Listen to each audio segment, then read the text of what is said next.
I'm Mike Costello, and I'm with the Reverend Iris Freelander. And today we're going to spend a few moments with you talking about the mind-body-spirit connection. In New Thought and metaphysical circles, the mind-body and spirit connection are major emphasis of teaching, of thought, and of study. And in today's environment, in the larger community, people have become interested in these issues, and even in the mainstream and mainline denominations of the Christian churches, people have some interest in this area. It also moves us into the area of connecting spirituality with health, and with health care, and with well-being, and with a sense of well-being.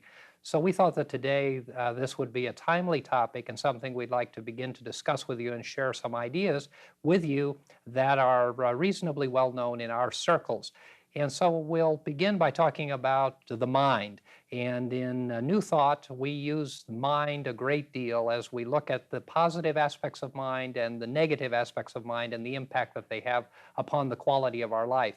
So why don't we start, Iris, by talking about the power of the mind? Well, of course, it is a cliche to say we are what we think, but of course we really are what we think. And we can create, we do create our own reality. You teach that very well at the church every Sunday morning. But we need to realize more fully that mankind as a whole, and we individually need to realize more fully that we do indeed create our own reality. And whatever we really wish for and want, we get. And in the Bible, of course, it says, our great way shower said that, in no uncertain terms, whatsoever you shall ask in prayer, believing, you shall receive. Mm-hmm. That power of the creative force of mind is really fundamental to spiritual reality, and it's also fundamental to physical reality, because as we discuss so often, everything that we see in the physical world was thought before it was brought into manifestation.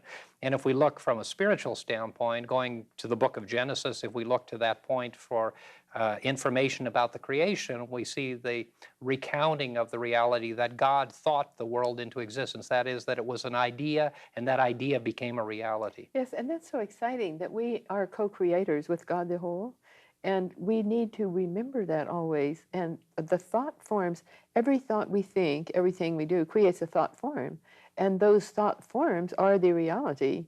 So if we are thinking negative thoughts, then we're creating negative thought forms, which becomes concrete, and vice versa. So it behooves us to think in a positive way, and our intent is often very important in how those thoughts are molded. Yeah, so often we say that we live in our minds and not in the world. We think we live in the world, yes, because it's the environment that we're most accustomed to and that we believe is tangible and real. But in reality, we live in our minds. And the way that we look at the problems that we face, the challenges that we face, the accomplishments that we make, the way that our mind operates determines the quality and fiber of our life. Yes, and it's wonderful to know that, but it's also a responsibility. And I think we've reached the time in our evolutionary life journey that we have to assume self-responsibility.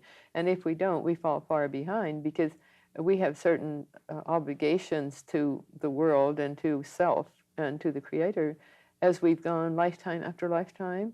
And now we've reached a time where we have to be more self-responsible. But everything is falling into place for us to be self-responsible. Mm-hmm. And we believe, of course, that we are coming into a new age of enlightenment and understanding, a new age for this Earth planet. And because of that, this connection of mind, body, spirit, and the importance of the interrelationship of this whole process is really permeating the entire consciousness of the planet. The connection between mind and body is an interesting one. And of course, today we see more written about that issue of the physical body being controlled by the mind. Mm-hmm. Well, and it is indeed, and our spirit is guides our thinking. So if we live from our higher consciousness, we're living from spirit, and people do that and don't even realize what you're doing. If they're positive thinkers, and if they are productive, then they are living from that aspect of being. I remember years ago, 30 years ago, I asked my employer about how he made decisions, and if he meditated before making decisions, major business decisions.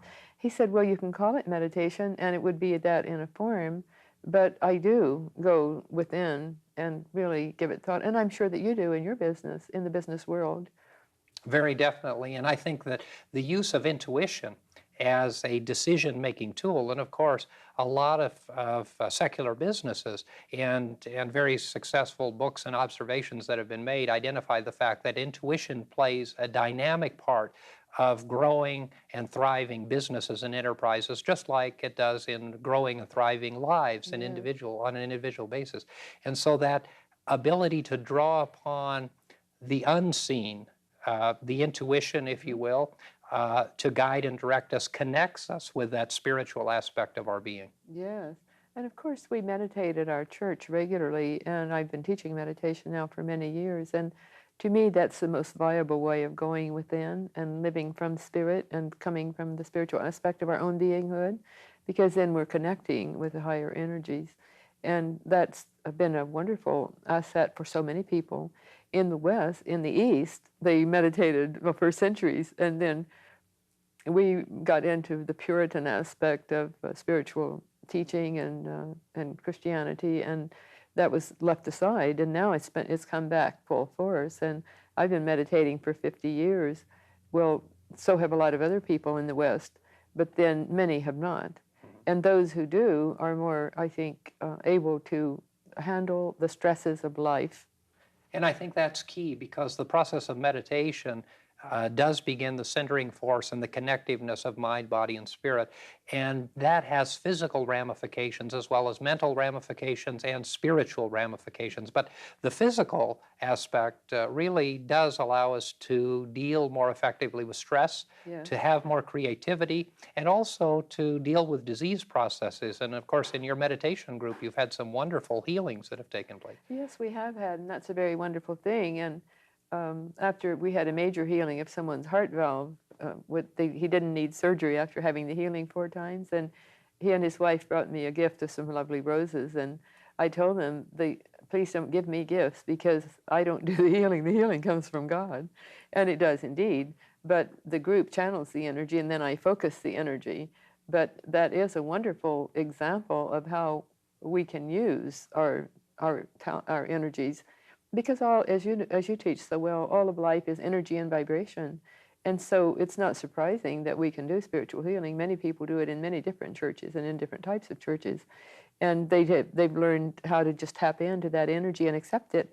And I think that accepting it is one of the major aspects of it, don't you? I believe so. Yeah, the accepting of it, but also when we gather people together and join them in a collective Yes. consciousness, it's really the same dynamic if, for the traditionalist, and we're certainly not traditional, but if you look at a traditional divine healing service, or you look at at a secular political rally, or you look at any group of people who are called together, gathered together in one place, and then thinking about the same process and calling into consciousness and awareness the same central focus, then there is a vibration that's created in that environment. And from that, spontaneous things begin to happen because of the energy and because of the vibration. It can be, again, spiritual, it can be on the material level, it can be at any level that we choose to access this ability to draw people together and to create a collective vibration and a collective sense of power. Yes.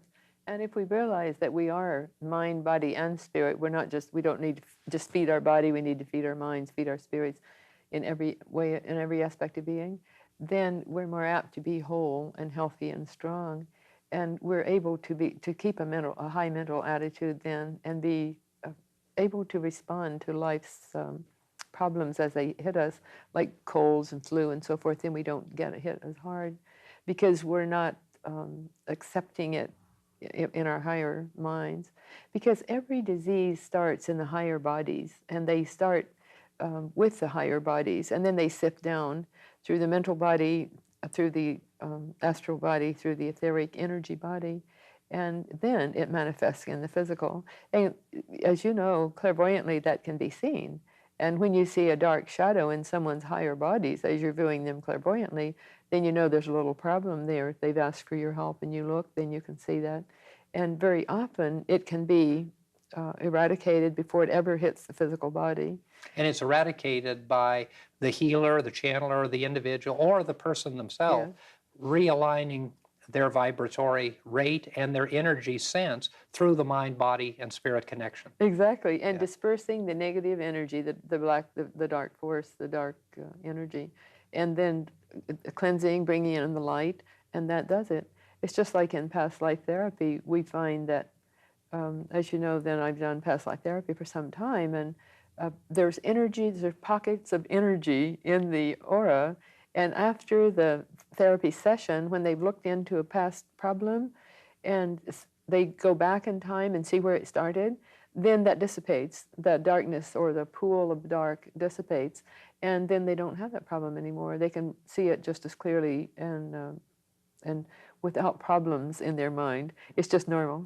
And today, although it's highly controversial, it's still gaining wider and wider acceptance in the psychological circles, the issue of past life therapy, Yeah. simply because whether people embrace the concept of past lives or not, therapists are coming worldwide with tremendous results from past life therapy, which is obviously connecting the physical experience, or a group of physical experiences, to something deeply seated within the mind. That's right. And then bringing that mind and body connection together. But as we know, that as the mind and body come together, the spirit is a part of the process. Yeah. And so whether it's a part of the healing or a part of the therapy that one is involved in, it is still always resident and always present. Yes, yes, that's true. And also the seed atom of the being of that individual, the individuality of that individual, is located in the heart chakra. And that seed atom contains, it's like a computer chip. It has all the information from all lives of all time. Also, it has universal information. And if we can just access that, we are so much more productive in the world and happy and healthy and strong. And that seed atom then is like the computer chip, and then everything comes up on the screen. I could use that as an analogy. And so when it comes out on the screen on the physical body, it comes out whatever is there, but we can change that screen by changing the energy. Because as we were saying earlier, everything is energy, everything is vibration. So through the power of the mind, we can change the energy in that area and cleanse it. Mm-hmm. And of course, even if the physical ailment or illness or dis-ease, which we go back to really breaking that word apart, and it is as a lack of ease within the mental body, the physical body, or the spiritual body. But as we go back through that process, if the disease process has become so degenerative and so progressive, there are circumstances and situations where the effect that that disease has on the mental person, the mental status of the individual, and the spiritual aspect of the person is lessened by the physical ailment, where so often we see people with serious physical ailments that are so centered and so immersed and so all consumed by their illness that it overtakes both the mental aspect, the spiritual aspect, and the physical aspect. And so while the physical healings occur, and they occur widely, and the results are very positive, even if the physical disease, if you will, isn't eliminated totally, the impact that it has upon the mind and upon the spirit is lessened so that those bodies are able to function properly. That's correct. And it's such a wonderful thing to know that we can control all of that. And then there's the aspect that you always mention in church on Sunday of death, and that death is inevitable. And I think it's a wonderful thing that you bring death up so often in your lectures, because it is inevitable. And so it's the tragedy that we think of death as the enemy, and we think of death as something that is never going to touch us, because obviously it is. So the ideal is just to live healthfully, strongly, as long as we do live. Certainly. And we see people often in our ministry and in counseling and the other aspects of our practices that are deeply in a disease process, people who have cancers and people who have other life-threatening diseases. And they believe, because of their faith or because of their understanding or because of the mind-body-spirit connection, or maybe because of alternative health that we're going to talk about at some future time, that if they just do something, they can cause a spontaneous, or they can cause a healing of this physical condition. And certainly that does happen. But the focus of what we're doing and what we're talking about transcends the physical manifestation. And no matter how much we all do, no matter how healthy we live, no matter what it is that we do or fail to do, we're all going to make that transition that we call death. And so death and the disease itself is not the issue. The issue is how it affects you and me and each one of us in our life, and whether or not we're empowered and strengthened and free, or whether we are governed totally by this physical issue. And when we take the mind-body-spirit connection, our issue and our teaching and our challenge is to balance those things. Yeah. And so if the physical body does develop problems that are not necessarily resolved, or for a variety of reasons aren't manifesting themselves as we would like them to, we really look for a healing of the whole person. And you've known people, and so have I, who have been filled with cancer. Yeah. And yet the cancer never touches them. Yeah. And their pain is less, their stress is less, their quality of life is better, and ultimately they pass into spirit because of the cancer. Other people have spontaneous remissions of the cancer, or eradication or cure, or whatever people want to call it. But that's not the issue. And we really need to be real clear with people in terms of the fact that we want people to live the most empowered, the most victorious, and the most overcoming aspects of life, regardless Yeah. of the manifestations. Because Yeah. there are many reasons why we have manifestations in the physical form. And so we need to be real clear about that. So many people come to us and they think that just like traditional healers, or traditional religious groups who believe that if you do this or that, you're going to be healed. If your faith is strong enough, you're going to be healed. The fact is that God doesn't want or will illness for any one of us. That's the important It part. has nothing to do with God whatsoever. But disease is real, and illness is real, and the limitations of the physical body are real, as are the limitations of our mind and of our spirit. And so what we want to do is to balance those three and accept them as they are, so that we can go through whatever it is we need to go through. Some of us have to go through the diseases. Some of us have to go through challenges and difficulties in life. But the whole emphasis and thrust of our ministry and work is to empower people and strengthen them. Yes, and to help them help themselves, because we know the only way we can really help another person is to help them help themselves. And the idea of positive living, and there's been many wonderful teachers who've taught positive living, and that's what we really think, speaking of right now. And if we live in a positive fashion, then, just as you said a moment ago, those illnesses don't touch us, and sometimes illnesses are inevitable.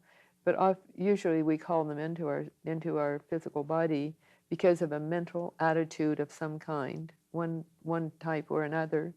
And we have to know, too, that if we don't take care of our physical bodies, then they become ill with minor illnesses. If we don't get enough sleep, if we don't get the right food, and we expose our bodies to the elements, although the doctors have found that exposing your body to the elements doesn't cause colds. And I think that's very interesting, that they've proven this now to be true. Certainly, and our bodies are designed to be Yes. subjected to the elements. Exactly. Just like our bodies are designed in that fashion, our minds are designed to be subjected to challenge, to trial, to tribulation, to victory, and to joy, and to emotion. Yes. And our spiritual being is designed to be able to provide growth of a spiritual, a physical, and a mental nature. So we're well designed. Yes. And we need to adapt to the reality that all of the circumstances and situations that come are really opportunities for us to grow. And they are spiritual opportunities. Yes, and if we remember very strongly that our mother told us, don't wear those wet clothing, you'll get a bad cold. If we remember strong enough, sure enough, we'll get a bad cold. But if we remember that there's higher powers and energies coming through us, and we have dominion over our own bodies, then we don't get the cold. Right. And the important issue is that spirit or God or whatever name one attaches to deity doesn't change. So God's feeling about anyone doesn't change, whether you have cancer or you have AIDS or you have multiple sclerosis or you're perfectly healthy. That process is one that is physical, Yes. that is limited to the physical realm of life, and it has little to do with our spiritual understanding other than the impact that it has upon our mental body and upon our spiritual body.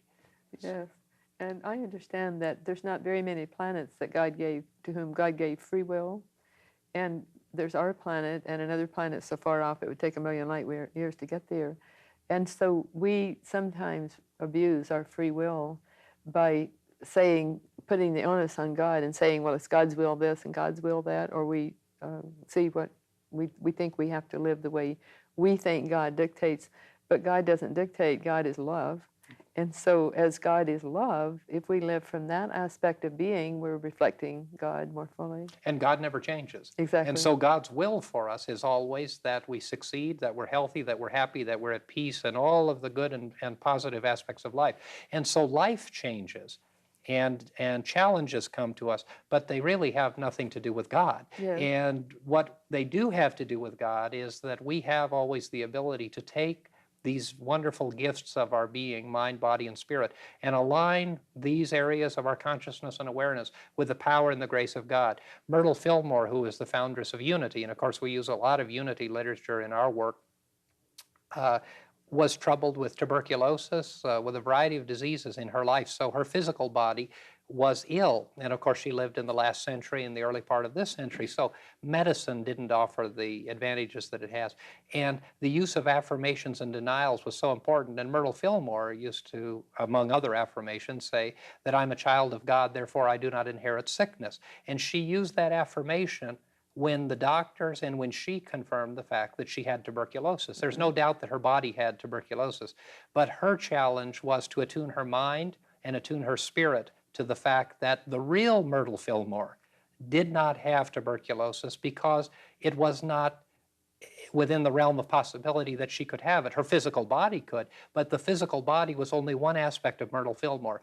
And through the affirmation of the reality of who and what she was able to deal with a variety of health challenges. And as you know, her husband, Charles Fillmore, who is the founder of Unity, one of the greatest metaphysical movements of our time, was plagued all of his life with a disjointed hip and wore a brace on his leg. And so the lack of healing and the lack of the manifestation of change in the physical condition doesn't have to either confirm or deny spiritual truth and reality. Yes, it's a spirit that they showed the world and the vantage point from which they lived. And they lived from that wonderful vantage point of spirit, as opposed to wallowing in the bad health that they had inherited or gained, or who knows how they got it. From what source, it doesn't really matter. And so often people are so concerned about how it is that I got this, why I got this. And metaphysicians are the same. I mean, so often we see metaphysicians and we go to the hospital or go to the bedside, and the first question is, why would this happen to me? Because I understand the teaching, and I understand. But the reality is that we all receive these challenges because it's what we need, and it also creates opportunities for us to grow and to learn the dynamic of what we are talking about in this half hour, that's connecting that mind, body, and spirit. That's right. And if we each look at ourselves, and I would say to our listening audience, if we just look objectively at our own lives, when we do have a sickness assail us, then we can see what it was. I know that 2 years ago, I was grumbling and grumpy because too many people were taking too much of my time, and I didn't have the courage or strength or whatever it took to change my schedule and give more time for my own needs and for the things I really wanted to do. So I was sick in bed for a week, and my temperature stayed 102 for 2 days. Then it was 101 for 2 more days, and I still had to stay in bed longer. Well, that was the best thing that ever happened to me, because I regrouped my energies and regrouped what I'm going to do and how I would allow people to use my time or abuse my time schedule. And sometimes we just need to do that, and sometimes we have to just have a sickness assail us in order to lie back long enough to regroup. And of course, the issue also is that you were unhappy. Yes. And that unhappiness brought into your being a physical dis-ease. Exactly. A dis-ease of mind and spirit that translated to a dis-ease of the physical body. And in that process, if you had become deeply immersed in this illness, and it said, oh, I'm sick and I'm getting sicker, well, the creative power of mind would answer that call, and you indeed would get sicker. Now, that's not to say that it's simply an issue of changing your mind, but it is something that we need to be cautious about when we're faced with a physical challenge or an illness, not to get into the creative power and the force of that disease or that illness. It is important to acknowledge it and to see it for what it is, but not to give it the power to strengthen and to grow. To not just say, woe is me, but to look to see where we need to make changes and then make those changes. And that's the secret, and I think that happens to us a lot of times. in minor illnesses. And then in major illnesses, it just means for too long a time, we've gone with a negative aspect of being, perhaps, and that negative aspect of being then manifests in a physical problem. And that happened to me many years ago after the death of my daughter at age 3 in 1955. I was lying on the sofa with bursitis and pleurisy, most uncomfortable 3 months after my daughter's death. And I told myself, you know the laws, and you know why you're lying here with that bursitis, and you know you don't want any more cortisone. After one shot of cortisone, I realized I don't want any more of that. But I had to get out of the house and do something, and I did it, and the bursitis went away, and it's never come back. And that doesn't mean that I've been victorious every time I've had a problem, but as you do, I know the laws, and if we know the laws and don't use them, then to me that's inexcusable. Mhm. And the primary and focal law of universal mind is that mind creates like after like. Yes. And therefore, if we find ourselves in a physical challenge or in a stressful situation with the loss of a job or relationship or lack of funds or whatever it is that we're faced with in life, if we allow our mind to build upon that consciousness and awareness, then we build that negative aspect and we allow it to conquer us. That's the secret, and just to keep our spirits high and our minds high, and to think in a positive way about every aspect of being. Very, very important. And during this short segment, Reverend Freelander and I have been sharing with you some concepts and ideas about the mind-body-spirit connection. We hope that you found this information useful, and we look forward to seeing you next time. Dynamic power helps me be strong. Confident living comforts my heart. From such a blessing I can't depart. Confident living helps me expand visions of value, the kingdom at hand. Confident living, talent to win, gift of the Spirit moves from within. Confident living.